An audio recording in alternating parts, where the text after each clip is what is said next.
एक जमाने में चमकती नीली समंदर की नीचे एक मुतहर्रिक और रंगीन मरजान की चट्टान में फनली नामी एक छोटी मछली रहती थी।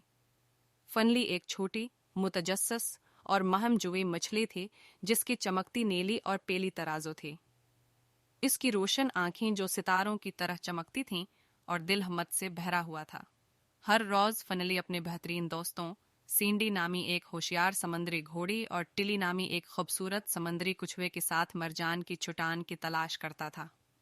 वो मरजान के दरमियान तैरते थे, रंगीन समंदरी एनेमोन्स के साथ छपछपाती खेलते थे और डोलती समंदरी सवार की जरिए एक दूसरी से दौड़ती थी। एक धूप की सुबह जब वो चट्टान के किनारे के करीब तैराकी कर रही थी, उन्होंने फासले पर एक परासरार तारीख गार को देखा। चट्टान में मौजूद समंदरी मखलूकात में से किसी ने भी इससे पहले इतनी दूर तक सफ़र नहीं किया था। जैसा कि कहा जाता था कि ये एक बहुत बड़ा खतरा और नामालूम मखलूक है, लेकिन फनली की महम जुए का जज्बा दरियाफत करने की ख्वाहिश का मुकाबला नहीं कर सका। सींडी और टली की इंतबाह के बावजूद फनली गार के करीब तैर गया। इसने खौफ के साथ जोश व खरूश की झलक महसूस की। गार में दाखिल होती ही अंधेरा और सर्द होता गया और बाहर की दुनिया बहुत दूर दिखाई देने लगी। फिर भी फनली नामालूम में मज़ीद तैराकी करता रहा।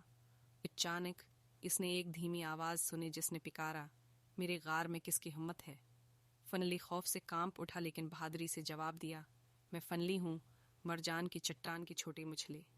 मेरा मतलब है कोई नुकसान नहीं, मैं सिर्फ ये देखना चाहता था कि उससे आगे क्या है।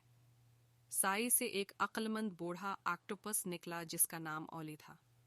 उसके पास चमकती चांदी की खीमी और आंखें थीं जिनमें समंदर के राजों की हुकूमत थी। ओली गार के मुहाफिज के तौर पर जाना जाता था, इसे किसी भी मुमकिन नुकसान से बचाता था। फनली की ईमानदारी और हिम्मत से मुतासिर होकर ओली ने नरमी से मुस्कुरा कर कहा, तुम वाकई एक बहादुर छोटी मछली हो। इस गार में अजायबात और खजाने मौजूद हैं, लेकिन ये एक बड़ी जिम्मेदारी की जगह भी है। क्या आप ये जिम्मेदारी उठाने और घरी राजों की हिफाजत का वादा करने के लिए तैयार हैं? फनली ने सिर हिलाया। इसका दिल जोश और अज़्म दोनों से धड़क रहा था। मैं वादा करता हूँ ओली, मैं इस गार का मुहाफिज बनूंगा और उसकी राज को महफूज रखूंगा, इसने अहद किया। इस दिन से फनली परासरार गार का सरपरस्त बन गया। इसने अपनी दिन उसकी पोशीदा कोनों की तलाश में, चमकते हुए जवाहरात और कदीम नमूने दरियाफत करने में गुजारी। इसने अपने इल्म और ख़जाने को अपनी दोस्तों के साथ भी शेयर किया, जो उन अजायबात से हैरान रह गए जो उन्होंने पहले कभी नहीं देखी थी। जैसे जैसे साल गुजरते गए, फनली समझदार और भी बहादुर होता गया। वो मरजान की चट्टान की हीरो के तौर पर जाना जाने लगा और तमाम समंदरी मखलूकात ने उसकी बहादुरी और मेहरबानी की तारीफ की।